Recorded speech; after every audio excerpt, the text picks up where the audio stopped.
Yo, what is going on, everybody? It is your boy, Grip and Rip Sports Cards, back here with another video for you guys today.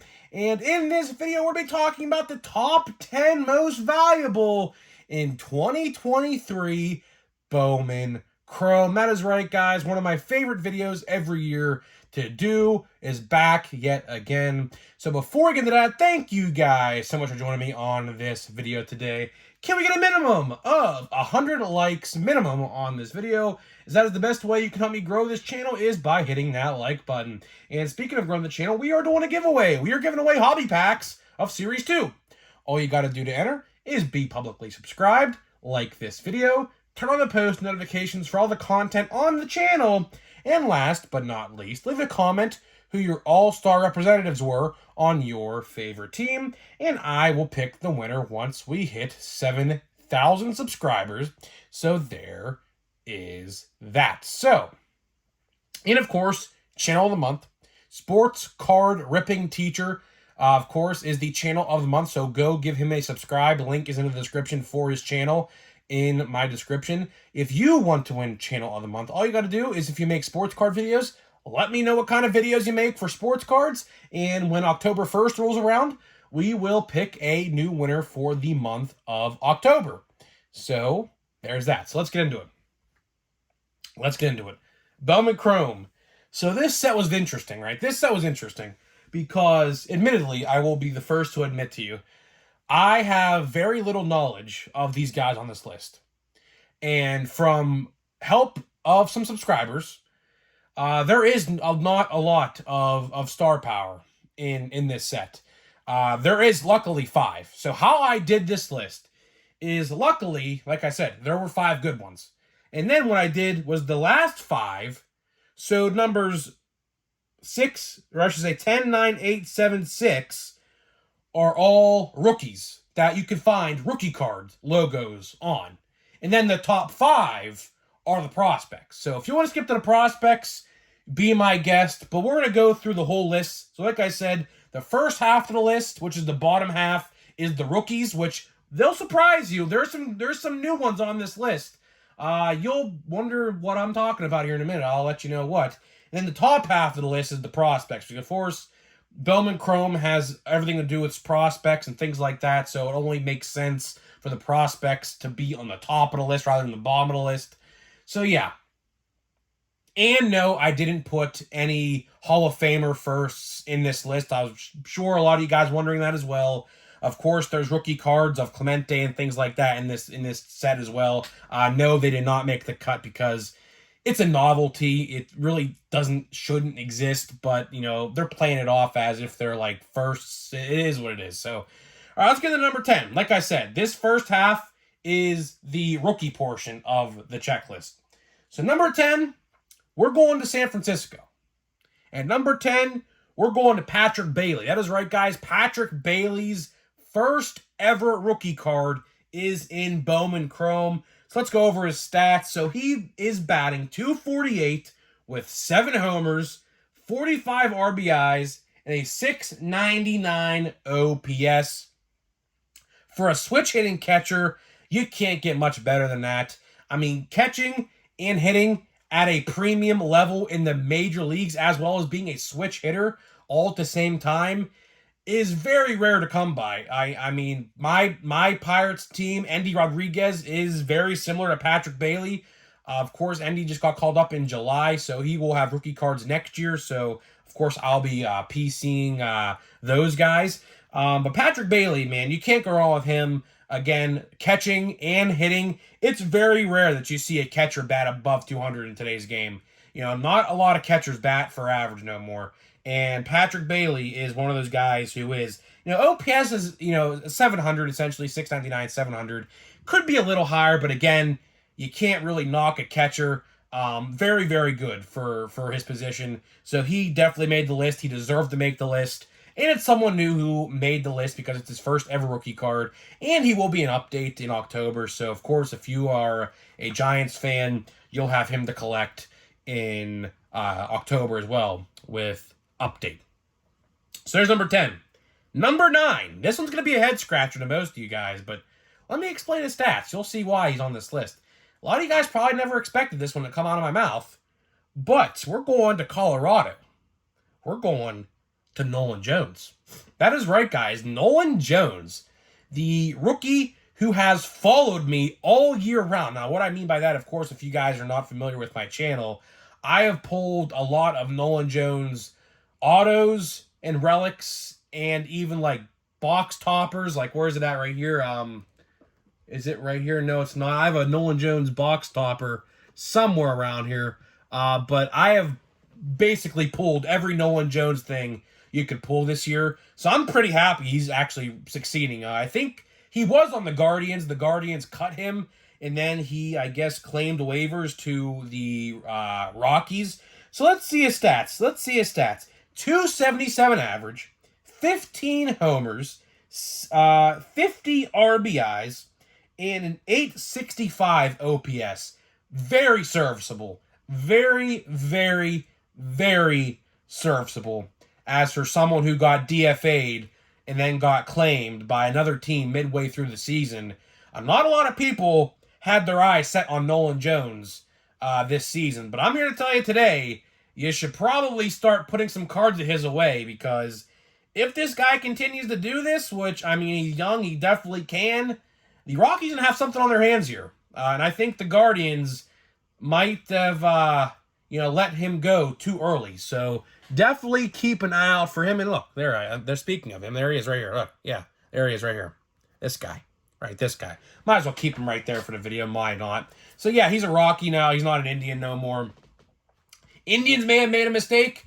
Clearly his stats are proving that they made a mistake letting him go.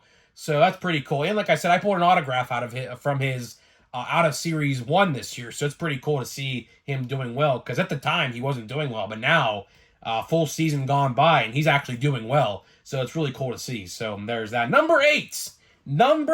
We are going to Boston. We're going to one of my favorite rookies this year, Masataka Yoshida. That is right, guys. Masataka Yoshida, one of my favorite rookies out of the 2023 class, makes the list at number 8. So Masataka Yoshida, still doing very well. He's batting .291, 15 homers, 68 RBIs, and an 800 on the dot OPS. Again, very, very good. It's very cool to see him in the big leagues. Of course, he came from, I believe, Japan.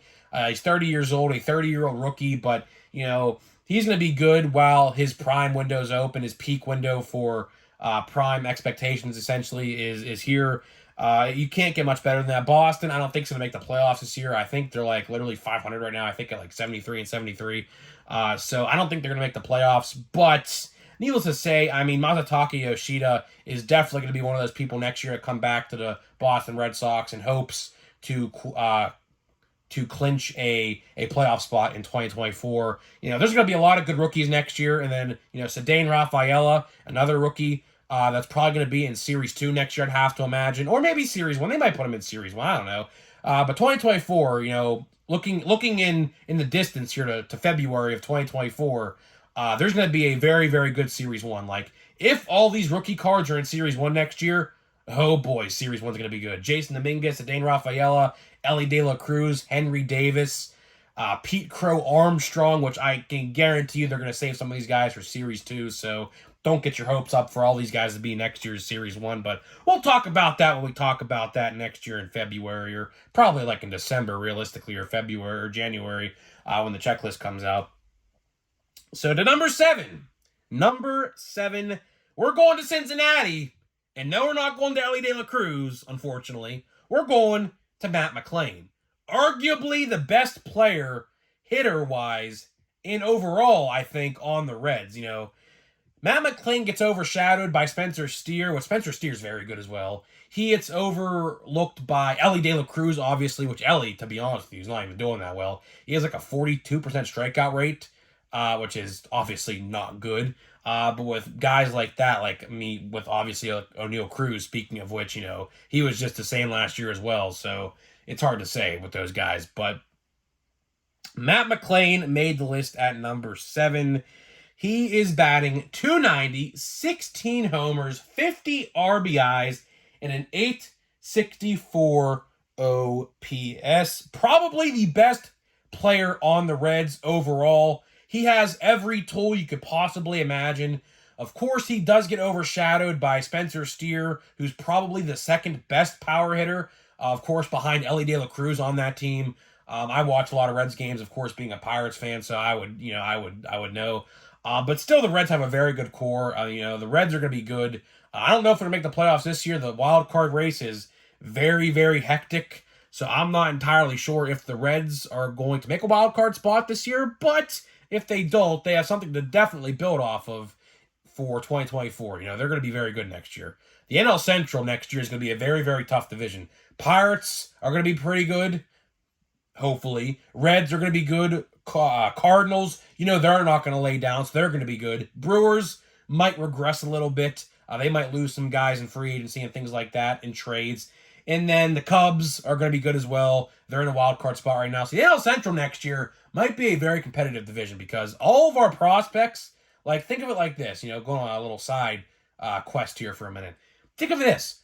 Every single prospect that's a top prospect, except Paul Skeens, because he just literally got drafted. But Paul Skeens will be up in the majors next year, guaranteed. I can almost guarantee that's going to happen. Every major prospect for all the teams in the NL Central have got called up this year, which is literally insane to think about, but they all literally have. Next year in the NL Central, the team breaks for the NL Central are going to be insane because literally all the major rookie cards are going to be coming out of the NL Central for 80% of them. So it's literally insane. But there's that. So let's go to number 6. This is the last rookie on the list. And of course, we had to get my boy in the list. We're talking about Corbin Carroll. Corbin Carroll, probably the best rookie in baseball, probably. He's at least my favorite rookie. I think he most certainly has Rookie of the Year locked at this point. There's really no one that could really take that from him. Matt McLain might. But Matt McLain has been injured, and he's been on the injured list. So, Corbin Carroll really never missed a lot of time this year, and he's been consistent the whole year. He's played literally since opening day, as Matt McLain has not. He got called up, I believe, in May. So, Corbin Carroll definitely has the Rookie of the Year sealed up. So, he's batting .279, 24 homers, 69 RBIs, 866 OPS. Again, the Diamondbacks are fighting for a wild card spot. I think they're in one right now just by literally a half a game.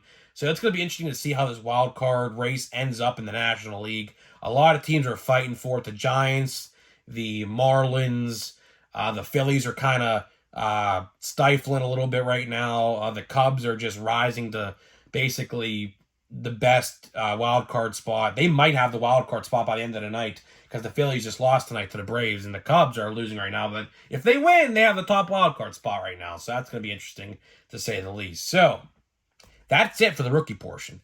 Now, the prospect portion, I'm going to go a little faster on because, quite frankly, outside of one guy on this list, I honestly have not heard about most of these guys until as of 5 days ago, to be honest with you. A lot of these players, I looked at their stats, and a lot of them are in the lowest minor league farm system, like the DSL, I think it's called, or something like that.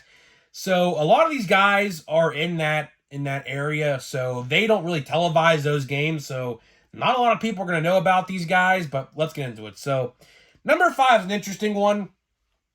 He's from Seattle. His name is Fanan Celestin. Again, these names are going to be all over the place. I'm sorry for butchering them. A lot of these guys, just a quick read up on these guys. Here's how this set came to be. Most of these guys, if not all of them, aside from I know for a fact one of them is not, are international draftees, signings. So a lot of these players are going to be names that are going to be hard to pronounce, so I apologize. But number 5 is Felinin, or Felnin. I don't know how to pronounce that guy's name. Felnin, I don't know. Fanan Celestin. We'll go like that. He's from Seattle, and it's interesting because he has no career stats. Now, you may be saying to yourself, why is he at number 5? Because people in my comment section said to look out for his card. A lot of people did. So, I was like, you know what? He has to be at number 5 because he literally has no stats. So I don't know what that's all about. I was reading up, I think he was injured. He was assigned to the lowest minor league system for the Seattle Mariners in February and have not played a single game since. So I think he probably got injured. That's probably the only explanation as to why he hasn't played. I believe, needless to say, he will be one to collect, as he apparently is a top guy. Again, taking word of advice from people online. So again, my apologies. A lot of these guys, except for two of them, I have not even heard of before until a couple days ago. So my apologies. So number 4, we're going to the Yankees. We are going to Brando Mejia. Brando Mejia. Again, probably butchered the last name. Mayea. Mejia. I'm not entirely sure. But either way, Brando is batting at 276, 3 homers, 18 RBIs, and a 782 OPS. Again, he is in the lowest farm system available. You can get at like very low A for him as well. So again, you may not recognize him, but he's definitely one to stash away in top load if you do pull him in this set. So that way you can keep an eye out for him. At number 3, we are going to San Diego. We're going to Ethan Salas. That is right, guys. Ethan Salas is number 3. I did recognize his name, so I am a little bit familiar, at least, with him. Ethan is batting 248, 9 homers, 41 RBIs, and a 752 OPS. I believe he is in a high A. I believe I read that correctly. He's in high A. So he's not in the lowest system, but he's in the second lowest system in the minor leagues for San Diego Padres. Again, don't really know much about this guy, but I did recognize his name when it did pop up, and people even recommended to look out for him in the comments yesterday when I said, help me out with making a list. So I saw a lot of people talking about Ethan Salas, and I did recognize that name, so that is why he is at number 3. Number 2, this is the only guy I actually knew about on this list before we even, got the list. We're going back to New York. We're going to Spencer Jones. Now, I knew about Spencer Jones. I was familiar with him, so he is the guy on this list, the only guy on this list I actually knew about. I believe, again, he is in the lowest farm system available you can get in, so he's in like the DSL league or something like that it's called. But he's batting 262, 14 homers, 61 RBIs, and a 766 OPS. Again, Yankees prospects always turn out to be pretty good. I'm looking at Jason Dominguez, man. Jason Dominguez, I remember the hype was crazy for Jason Dominguez, and I believe, what year was it? 2020 Bowman, I believe the year was, that his first was in. And he is, well, unfortunately, he's out for the year. And basically all of next year, unfortunately. But for the small sample size we got of that guy, he looks to be the real deal. Now, of course, he's essentially getting Tommy John surgery, is essentially what he's getting. He might play next year, but chances are he's going to be sidelined for at least half of 2024, which is unfortunate. But again, his rookie cards will be in next year's proc, so I guess it's a little fun thing to chase for, I guess. But yeah, there's that. And the last player on this list, another player I genuinely had no idea who it was as until like a week ago. We're going to the Los Angeles Dodgers. We're going to Johenry Vargas. Again, I do not know how to pronounce these guys' names. I failed Spanish class, fun fact, in high school, 9th grade. I don't know if it's Johenry or Hohenry. I'm not entirely sure. A lot of you guys are probably laughing at me right now, but you know what? I'm going to be honest with you. I failed Spanish class in high school. 9th grade Spanish class, I failed. Legitly. Real story. But this guy's stats are by far the best out of anybody's in the prospect section of this list. 380, or I shouldn't say 328 OPS. Now, if it was 380, that would be a completely different story. I would have heard of him probably. 328 OPS, or not 328 average, 7 homers, 31 RBIs, and a 952 OPS. By far, easily, the best prospect on this list. So that is it for this video with Bowman Chrome. Speaking of Bowman Chrome, there's a rumor going out there right now. I'm going to probably talk about this in tomorrow's video in depth. But rumor has it, there is no monster boxes for Bowman Chrome this year. That is a rumor going around right now, because guess what? Apparently, product sheets go out for this stuff well in advance, and monster boxes were not on the product sheet. So we're going to talk about that maybe tomorrow in depth. I think that's a bad idea if that's not true, because again, people don't have $325 just to throw around out there. That's how much a box of hobby is. It's like $320, and probably by the end of the week it's going to be like $350. So we're going to get a pack here of gallery. But I don't know. Bowman Chrome this year, outside of those prospects, of course you got the first like Clemente and Babe Ruth and things like that. But honestly, like outside of that, we have a nice little parallel here. But I have 2 parallels. Look at that. So yeah, this pack might be pretty good. Outside of the top 5 there, which is really honestly not that good. There's a couple on there that are good, but I mean, this set, this year might be a dud compared to last year. Last year's set, I believe, was pretty good. This year's set, I don't know. The rookies, I mean, I don't know. We'll talk about it tomorrow probably. So we have Shohei Ohtani. We're going to go from the back here. We'll do the slow reveal at the end. We have Robin Yount. That's pretty cool. We got a Freddie Freeman. We have, this could be like another parallel of some sort. Another autograph. 4 autographs in 1 box. Holy. All right, well, we'll get back to that. We'll get back to that. Huh, okay. So we have Kirby Pucket.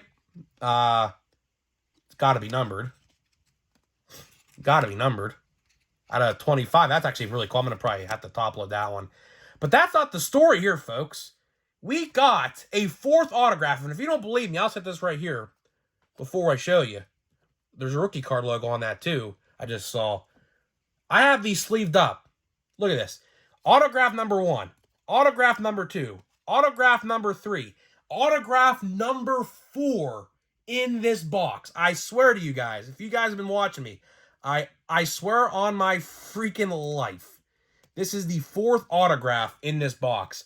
I don't know how this happened, and I am not complaining. Clearly, there is a box out there somewhere, funny enough, because my brother actually got no autographs in 1 box of this, and we picked it up at the same store, funny enough. So, my box looks like he got no autographs, and I got his autographs in this, because this is legitimately a 4th autograph. That is definitely ink. So let's see here. We'll do a slow reveal, see if we can recognize the player. It's a batter. That's good. We got, I don't even know who that is. Who is it? Nick Fortes. Listen, dude. I know a lot of players. I could not tell you. Hey, at least it's a batter, though. And his autograph's pretty sweet. Best autograph probably I have pulled out of this box in terms of, like, scripture, like neatness. So that's pretty cool. Hey, I'll take it. A 4th autograph in this box. Unreal. Unreal. That is just another reason why I love this set. Unfortunately, of course, as you guys are aware by now, this set is extinct. There is no gallery coming out in 2023 at least. Unfortunately, which sucks because this is one of my favorite sets every year. I really loved this stuff. But unfortunately, this set is going the way of the Dodo Bird, unfortunately, it looks like, along with Gallery, or I should say Topps Fire, which, again, another one of my sets I really did thoroughly enjoy. So, that is it. That was a interesting end to the set. You know what? We have like 6 or 7 packs left. How about if there's another autograph? How about that? How about if we get a 5th autograph? That would be insane if that actually happened. We have yet to get a parallel autograph, though, unfortunately. You never know. It could happen. I'm going to definitely put this in a top loader. I have a feeling like this guy could be relevant. He's a hitter, so I have a feeling he definitely could be relevant. His average is 245, it says last year. It says 2021 minor league batting record. So I have no idea. I have to read up on this guy. I heard the name before, but I don't know if he's even playing no more. I definitely heard of that name. But again, this set came out last December, so I'm not entirely sure if this guy's even playing baseball this year. So guys, with that being said, let me know what you think, and I'll see you guys in the next video.